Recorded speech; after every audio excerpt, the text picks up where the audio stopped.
समीक्षा कर रहे हैं, तो भैया हम लोग भी समीक्षा करेंगे 2024-25 में। और निश्चित तौर पर मुझे ऐसा लगता है कि इस बार ऑनरेबल सीएम साहब जिस ढंग से अपने आप को, अपने जनता को धोखा दिए, मुझे नहीं लगता दोबारा वो वापस आने वाले। तो ये टोटल फेलियर है समाधान यात्रा। तो एंड रही बात क्या कहते आगे का उनका भविष्य की, अगर आप बात करें तो डेफिनेटली 2024-25 में वो एक बहुत ही स्ट्रॉन्ग कंटेंटर है एज अ सीएम।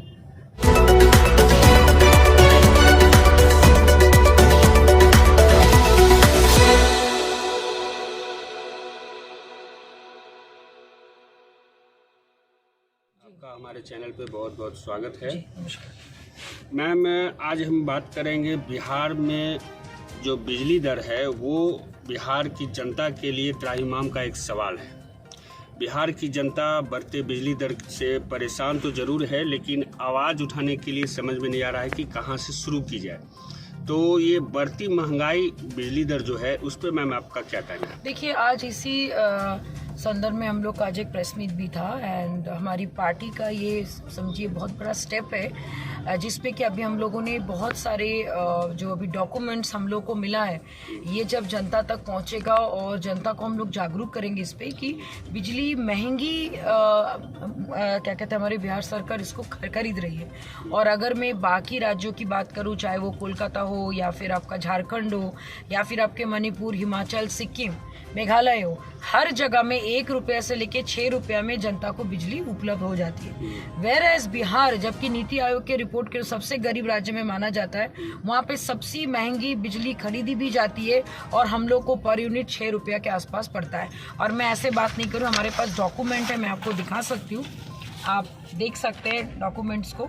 और इसमें और एक चीज़ है कि हम लोगों ने इस पे क्या कहते हैं सरकार के तरफ से कुछ लोगों ने इस पे आपके पिटीशन भी फाइल हुआ है कि भाई इस पे कार्रवाई की जाए।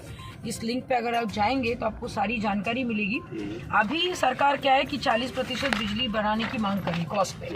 तो आप समझिए, अगर इस वक्त ये हालत है और स्मार्ट मीटर आने के बाद जब तक आपकी बिजली कट जाती है, कभी रात के 12 बजे, कभी रात की, और अभी चरम सीमा पर गर्मी भी आने वाली है और ग्राम वगैरह में, ग्रामीण क्षेत्र में लोगों को इसके बारे में नॉलेज ही नहीं है। तो जब तक आप उनको बताएंगे नहीं कि कहाँ पे फॉल्ट्स है, कहाँ पे क्या है, लोगों को बस जानकारी है नहीं। तो 40% जो अभी जो बिजली के दर पे जो बढ़ोतरी की बात है उसके ऊपर हम लोग मांग करते हैं कि उसमें 20% की कटौती हो। जैसे कि पहले भी आपका 10% कम किया गया था जब एनडीए सरकार था। अभी अचानक से मुझे नहीं समझ में आ रहा है आप बढ़ा क्यों रहे हैं। और अगर आपका ट्रांसमिशन लॉस हो भी रहा है तो आप किससे पूछ के कर रहे, कैसे हो रहा है, क्यों इतनी महंगी बिजली ले रहे हैं जबकि हमारे पास फंड में पैसे ही नहीं है। और हर बार आप उसको दिखा देते हैं कि हम लोग लॉस में हैं। तो ये सारी चीजों के ऊपर जानकारी, कार्रवाई होनी चाहिए और जनता को जागरूक इस पर हम लोग करेंगे, ऑनलाइन ऑफलाइन दोनों तरीके से। और बार बार लगातार इस पे हम लोग जब तक इसका सोल्यूशन नहीं मिले, क्योंकि ये देखिए ये सिर्फ किसी पार्टी का प्रॉब्लम नहीं है, ये हर एक बिहार के आम जनता का प्रॉब्लम है। इसके भुक्तभोगी हम भी हैं, आप भी होंगे और आने वाले सारे लोग होंगे। तो ये एक जन समस्या है और इसका समाधान तभी होगा जब इसके बारे में हम लोग डिटेल में लोगों को। कहा जा रहा था कि जो इलेक्ट्रॉनिक मीडिया में चोरी होती है, बिजली की दरें चोरी हो जाती है, बिजली चोरी किया जाता है, इसीलिए स्मार्ट मीटर लाया गया। लेकिन स्मार्ट मीटर लग जाने से भी बहुत सारी परेशानियां जनता को झेलनी पड़ रही है। तो मेन है कि वही मैंने आपको कहा ना कि ट्रांसमिशन लॉस और जो महंगा दर पे हम लोग बिजली ले रहे हैं उस पे रोक होनी चाहिए। जबकि भाई बिहार के पास जब पैसे ही नहीं है, इतना महंगा बिजली अब खरीद क्यों रहे हैं? और अगर आप खरीद रहे हैं तो आप हमें यहाँ पे बिहार पे 6 रुपया से 7 रुपया 70 में आप हमें बिजली दे रहे हो। जबकि हमसे ज्यादा विकसित राज्य है गोवा, वहाँ पे जनसंख्या भी कम है। पंजाब को आप देख लीजिए, बंगाल को आप देख लीजिए, सिक्किम को, हर एक जगह में, जबकि हमसे ज्यादा विकासपूर्ण है। इवन यूपी को भी आप वहाँ पे अब आपका 1.5 रुपया से लेके 4.5 रुपया, 1.5 रुपया से माने सबका लगभग 6 रुपया तक खत्म हो जाता है और 6 रुपये में हमारी शुरुआत होती है। तो कहीं ना कहीं तो वो गैप है, या तो सरकार छुपा रहे या सरकार वो पैसा अपने जेब में भर रहे, कुछ तो कहीं पे तो धांधली हो रही है। उस चीज की पे ऊपर कार्रवाई होनी चाहिए और जनता को इस पे जागरूक करना बहुत जरूरत है। मैम, इस सवाल के अलावा एक और सवाल आपसे करना चाहेंगे कि अभी बिहार के, मुझे समझ नहीं आता है अचानक से क्या ऐसा ज़रूरत आन पड़ी कि आपको उस पर टिप्पणी करना ज़रूरत पड़ गया। सबसे पहले तो मैं उनसे सवाल करती हूँ, आप एक शिक्षा मंत्री हैं, एजुकेशन मिनिस्टर है, आपके ऊपर 4 सवाल है। पहला सवाल, इंफ्रास्ट्रक्चर बिहार में अभी तक क्यों नहीं है? आपका ग्रेजुएशन की जो डिग्री है वो 7 साल में कौन से राज्य में होता है भाई? मुझे बताइए आप 28 साल तक बच्चों को आप गुमराह करेंगे, डिग्री लेंगे, वो आगे अपना करियर कब ये करेंगे, वो अपने शादी करके सेटल कब होंगे, तो आपको कोई परवाह नहीं है। चौथी सवाल, 7वीं चरण की सीटेक बीटेक की बहाली आप कब कर रहे हैं, जबकि 28 दिसंबर को आपने नोटिफिकेशन जारी करने का ऐलान किया था, जो अभी तक नहीं हुआ है। मार्च में आपने बोला था 80,000 से 1 लाख लोगों को नौकरी मिल जाएगी, उसके पर कोई बातचीत नहीं। बीएसएससी का जो पेपर लीक पे जो आपने अंधाधुंध जो लाठीचार्ज करवाया, जिसमें लोगों के आंखें फूट गए, सर फूट गए, और इतनी ठंड में, उसका जवाबदेही कौन करेगा? ये सारे 5 सवाल का समाधान आप एज एन एजुकेशन मिनिस्टर आप दे नहीं पा रहे। हमारे पास इंफ्रास्ट्रक्चर नहीं है, हमारे पास यहाँ से एक भी छात्र कैम्ब्रिज या फिर ऑक्सफोर्ड या फिर कहीं बाहर जाके रिप्रेजेंट नहीं करता है बिहार को। तो आपको शर्म आनी चाहिए कि आपको जो काम दिया उस पर तो आप जीरो हैं, और आप बात करते हैं हमारे धर्म ग्रंथ की। एंड आपको ये हक किसने दिया कि आप जाति के नाम पर, धर्म के नाम पर आप लोगों को गुमराह करेंगे और आप वोट बटोरेंगे जस्ट बिकॉज 2024-25 सामने आ रहा है? तो भैया ये सब जो इस टाइप की राजनीति अब नहीं चलने वाली। मैं तो रिक्वेस्ट करूंगी हर वो क्या कहते यूथ से, महिला से, पुरुष से, कि इस टाइप की बातों से बचे और अपने विकास के बारे में सोचें। अपने पढ़ाई के बारे में जो आंदोलन आपने शुरू किया था जस्ट बिकॉज रामचरितमानस को बीच में लेके आए बोल के आप इसको भूल मत जाइए।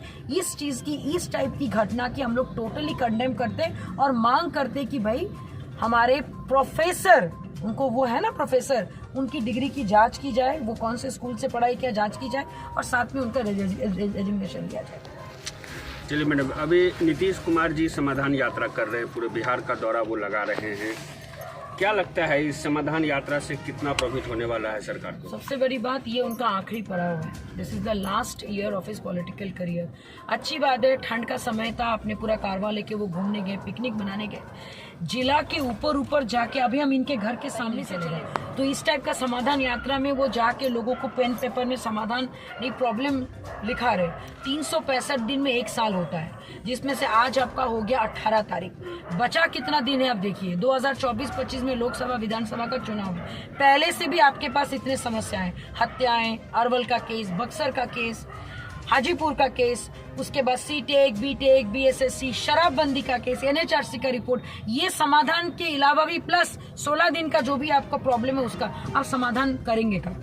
आप क्या दिखाना चाह रहे हैं? तो ये कुछ नहीं है, ये बस वो घूमने निकले हैं दिखाने के लिए कि वो समीक्षा कर रहे हैं। तो भैया हम लोग भी समीक्षा करेंगे 2024-25 में, और निश्चित तौर पर मुझे ऐसा लगता है कि इस बार ऑनरेबल सीएम साहब जिस ढंग से अपने आप को, अपने जनता को धोखा दिए, मुझे नहीं लगता दोबारा वो वापस आने वाले। तो ये टोटल फेलियर है, समाधान यात्रा इस टोटल फेलियर, क्योंकि एटलीस्ट कम से कम उन्होंने ये तो माना कि प्रॉब्लम है, तभी वो समाधान करने निकले। मैम, चिराग जी भी लगातार बीजेपी के बड़े नेताओं के संपर्क में हैं, क्या कुछ आकांक्षाएं लगती हैं? चिराग जी बड़े नेताओं के संपर्क में है, ये तो आज से नहीं, ये तो शुरू से ही हम लोग एनडीए के साथ हमेशा थे। और अच्छी बात है कि अभी वो केनिया और आपके तंजानिया की यात्रा में गए, और बड़ा अच्छा लग रहा है देख के कि यूथ नेता, युवा नेता उस प्लेटफॉर्म में गए हैं। तो कम से कम बिहार के युवाओं के अंदर में एक विजन जागा कि हम भी आज नहीं तो कल बिहार को, भारत को रिप्रेजेंट कर सकते हैं। तो एंड रही बात क्या कहते आगे का उनका भविष्य की, अगर आप बात करें तो डेफिनेटली 2024-25 में वो एक बहुत ही स्ट्रॉन्ग कंटेंटर है एज अ सीएम।